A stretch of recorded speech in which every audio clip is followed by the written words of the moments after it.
you look into almost any classroom, you find all of the varieties of strength and talent and weakness and fear and doubt and aspiration that we can find anywhere. Students from different language groups, different cultures represented. And to look at that variety and assume that it would be best taught in only one way seems to fly in the face of logic. Seems much more logical and much richer to develop a diversity of ways to teach the diversity of students in the classroom.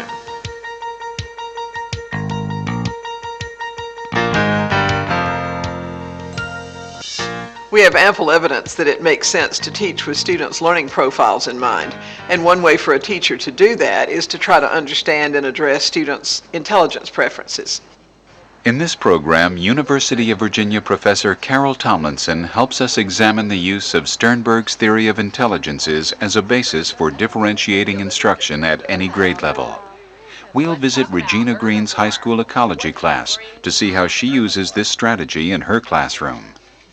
Work on intelligence preferences actually has a very long history in the field of psychology. The work of Robert Sternberg is one of a number of conceptions of how we can deal with student intelligence strengths.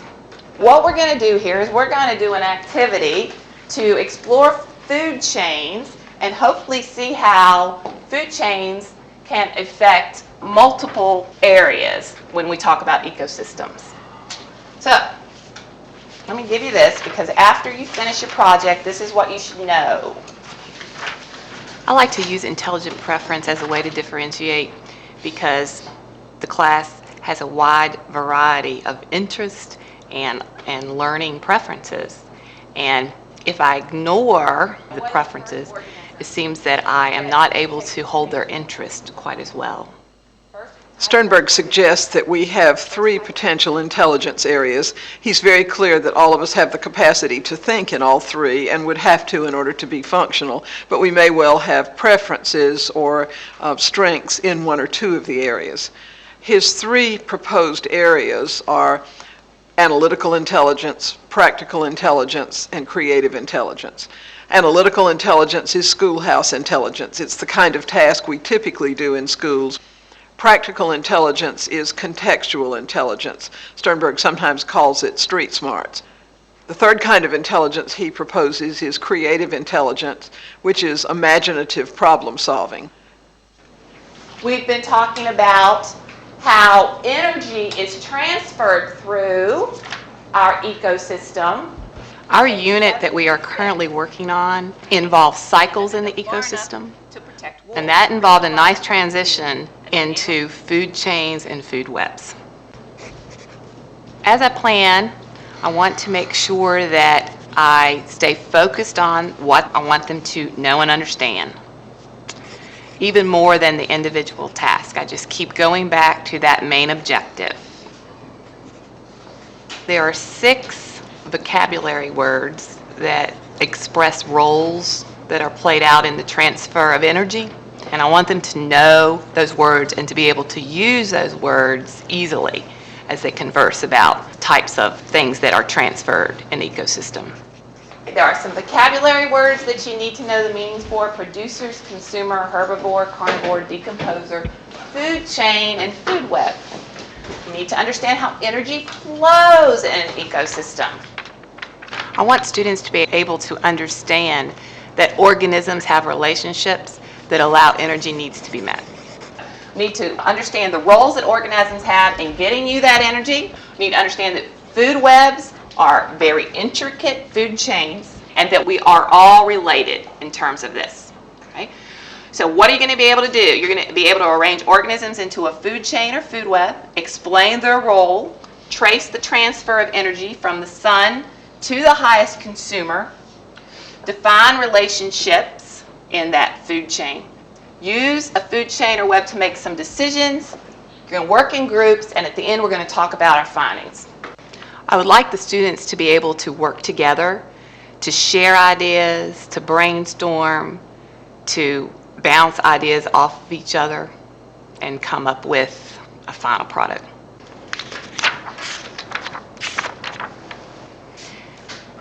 Then I brainstorm about all kinds of tasks. First, the analytical. I keep them separate. And then I'll brainstorm about the practical, brainstorm about the creative. An analytical task carries with it the traits of logic, cause and effect, if then. Can you take a piece of information apart as it exists? Do you see the parts? Do you see the whole? Can you arrange it in order? Typically, we as teachers find analytical tasks fairly easy to do because analytical work is schoolhouse work, and so almost all of the tasks that we give to students tend to fall in that category. It tends to be the easiest for us as teachers to develop. A practical task is something that calls students to work as real people would work in the real world. Who uses this to solve problems? Here is an actual problem that happens in the world. You can actually see people at work in their lives, whether it's hobbies, jobs, neighborhood problems, people at work trying to make knowledge function to make life better in the everyday world. A task that's creative may be hands-on creative, but probably more than that, it's mentally creative. It's thinking outside the boundaries of our normal thought and pushing forward from the obvious we see to the less obvious, the possible but not likely to be envisioned options. I will go back and any of those activities that don't really lead to the understanding, I X them out. Then I try to go through and see which three will lead all of those learners to the same understanding. And I pick those three. In designing intelligence preference tasks, I first want to make sure that my learning goals are very clear. Then I want to make sure that the task matches the intelligence preference for which it's designed. So I need to ask myself, is this truly a practical task, or is this really an analytical task? I need also to ask myself, is this a task that would be interesting to students? Is this a task which would draw their attention away from the 1,000 other things that call at them all the time? I need to ask myself if it's a substantive task, one that I'd be proud for folks to see as my representation of how students should use their time well. I wanted to make each activity a serious activity. Sometimes when I looked at the creative task, I thought that some of the students might take that more as a light activity, a playtime, and choose it just for that. But really, I kind of incorporated the fact that they would use a symbol, and their thought process took quite a bit longer, even though their product wasn't as elaborate. I have a colleague that also teaches ecology, so I took my first draft to her and asked her to read it, and I got her feedback. I want to know if each of these tasks have the same outcome, even though they're doing different things. I would say the outcome for all three of them are going to be the same. Food chain, food web, they're going to have to be able to design one. And in the meantime, also use all of your vocabulary words that you've included in each one of these tasks. All right, well that makes. And once she gave me that feedback, I took some of those ideas and incorporated them. And then I wrote other ideas in my plan book so that if something didn't work out, maybe the next time I would change some things around. And this is what you're going to do. All right, so these are three different activities. They are choices. So when you get the paper, I want you to read the three choices very carefully. In the analytical task, students are asked fairly straightforwardly to develop a brochure that shows how energy flow works. They actually are going to use flow charts and outlines and a fairly linear approach to layout, which altogether is an analytical approach to learning how energy flow works in an ecosystem. In the practical task, students are asked to study the issue of reintroducing wolves into an ecosystem. It's an actual problem that exists, and students are to use the field documents that experts would use to talk about how reintroducing wolves into the ecosystem would affect the energy flow. Students in the creative group are asked to envision a new kind of model to help people understand how energy flow works. So first what they have to do is really collaborate to understand what an energy flow is essentially about and what its parts are. But then they have to move beyond the diagrams in their textbooks and beyond the other models they've seen to develop symbols that actually capture the meaning, the big ideas in each of the elements of the ecosystem. So in all three of the tasks, analytical, creative, and practical, what remains the same is the need for students to understand how energy flow works in an ecosystem, what the parts of that are, and how they function together as a system. Let me remind you, when we're finished with it, you're going to have a chance to meet with people of other groups so you can see what they came up with. All right. Choice 1, the analytical task. May I see your hand, please? Okay, Annie. Okay. I assign students to tasks in many different ways. One of my favorite ways, which I use today, is to let them choose. When they choose, they do not complain about the task because they have chosen it. The second task, it's the one where you're going to provide a flow chart of a very specific community. May I see your hands, please? And they know themselves best. So hopefully they're going to look at those activities and think about what they want to spend their time doing. All right. And then the last group, the creative task. May I see your hands, please? 1, 2, 3, 4, 5, 6, 7, 8, 9. Wonderful. If we have a proclivity for something, if we prefer something, it's probably okay to choose that, even if a particular student chooses creative tasks over and over. That may really be an indicator of what that student will grow up to be best at. So we probably shouldn't worry too much if a student continues to gravitate in a certain direction. On the other hand, there's really nothing wrong with saying, you've done this 2 or 3 times, let's pick another one, let's just see how it would feel. Or for the teacher to teach in 3 modes so that students become involved in multiple ways of working. Perhaps the one thing that we don't want to do is to diagnose the student's weakness and continue to ask the student to work in that area of weakness. What we're doing there is saying, gee, this is your least efficient way of working. Let's make sure that you do it really often. The chances that that will pan out well for the student probably aren't very high. There's all kinds of materials up here, right, that you may use. There are books in the back corner that you may use for reference. All of you may get those books if you need to. You may use your textbook, any of your notes, okay? And you may collaborate. So, any questions? When I was planning these specific tasks, I thought about actual movements. Okay, if you writers would move back there. Because we were going to need to move from a whole class to individual groups. I wasn't sure how many students would be in each group. And that was kind of scary at first. But once I was able to get a quick assessment, then I was able to provide them with areas in the room. And I had large areas for the people that needed larger areas. And I wanted a little kind of nook for the writers so that it would kind of be comfortable and encourage collaboration.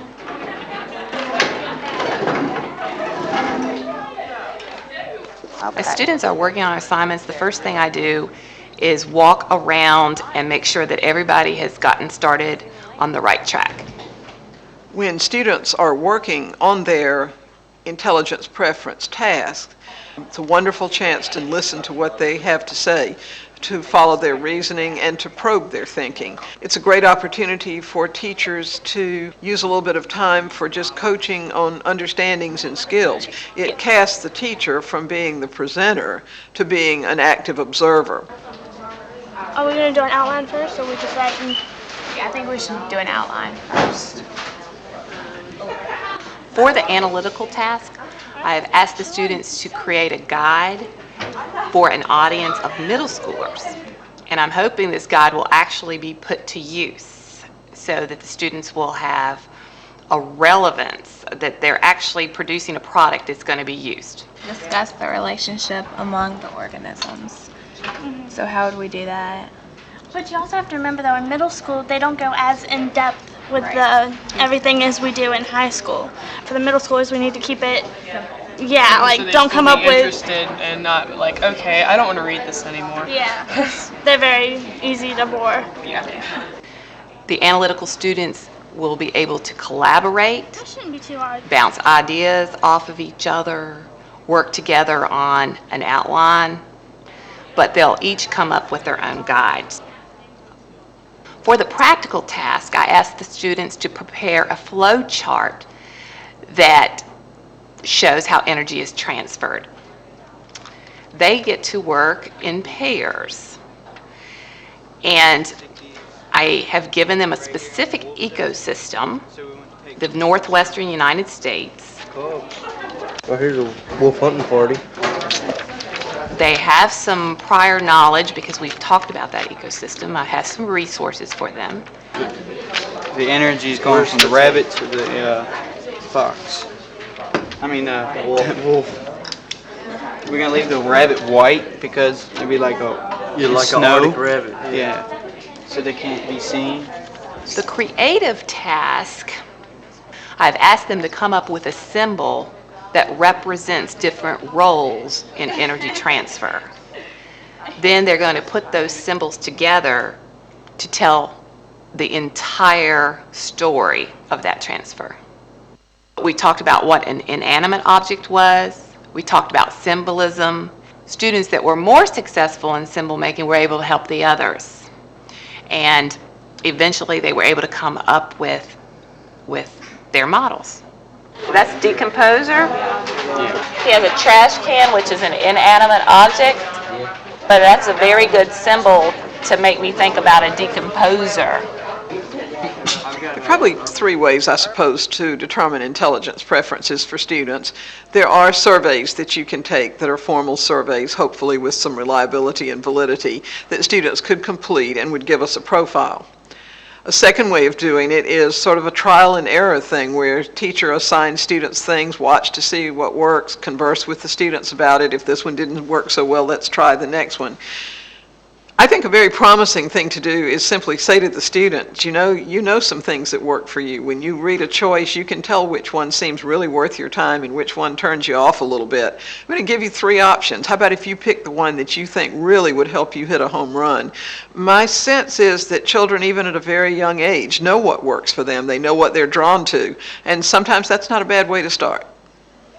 The analytical task is perfect for the analytical type of learner because they are using their textbook, they're using their notes, their vocabulary. When we go on into the food web with a mouse, What eats what? a hawk eats a mouse, but also a snake. Right. So we can need to explain to them that one organism does not only eat one organism, that it's all spread out and different for each. So it's like a buffet. All you can eat buffet. These students, they like to think and organize on paper. They're very good at that. The practical task fits the practical learner because I have given them a scenario, told them they're working for an agency that has to make a decision. They are in charge of coming up with a food chain food web that will be used to see what types of changes need to occur if reintroduction of wolves is to occur. How are we going to present this? Well, the sun gives the energy to the plants, And and the rabbits eat the energy. eat the plants, then the wolf eats the rabbits. Yeah. So the energy is just going in a round circle. It's a problem-solving task, which is very appropriate for a practical type learner. The creative task was designed to allow creative people to come together and brainstorm and come up with some very unique and maybe not so obvious at first symbols for the different types of roles in the ecosystem. Jamie, what did you pick? I've got herbivore. I'm going to do a flower running from a cow. That's supposed to be the sun. And it's running to the sun. I'm going to put a cow behind him. The plant doesn't want to get eaten by the cow. Right? In planning an intelligence preference task, a part of the planning is to ensure that there is closure for the class as a whole. Closure activities enable the teacher to bring the class back together as a community of learners. It enables the students to hear precisely where they should have been. It enables the kids to be able to do a reality check between what they determine to be true and what the teacher is holding up as a standard. All right, what we're going to do is have different people come up and share what you did. I like to have students share the work among the different groups so that they can all see they're coming to the same understanding. They're doing some things that are very, very different in this class, but once they walk out of here, they'll all be able to know, understand, and do the same things and communicate with each other using the same vocabulary. Today our group did mostly a lot of brainstorming about the flow of energy through everything. The students that did pick the analytical task, they were able to produce a very nice outline. They worked together, and they were going to each go and produce a different guide. So I was very impressed at the level of writing that they were doing. It was not middle school writing, it was high school writing that a middle school audience could understand. The practical groups were able to present what they had finished.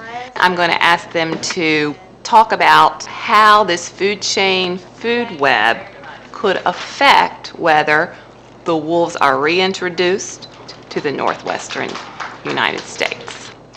Hopefully they're going to make some connections about the availability of certain types of food, and if that food is available, then reintroduction should be quite successful.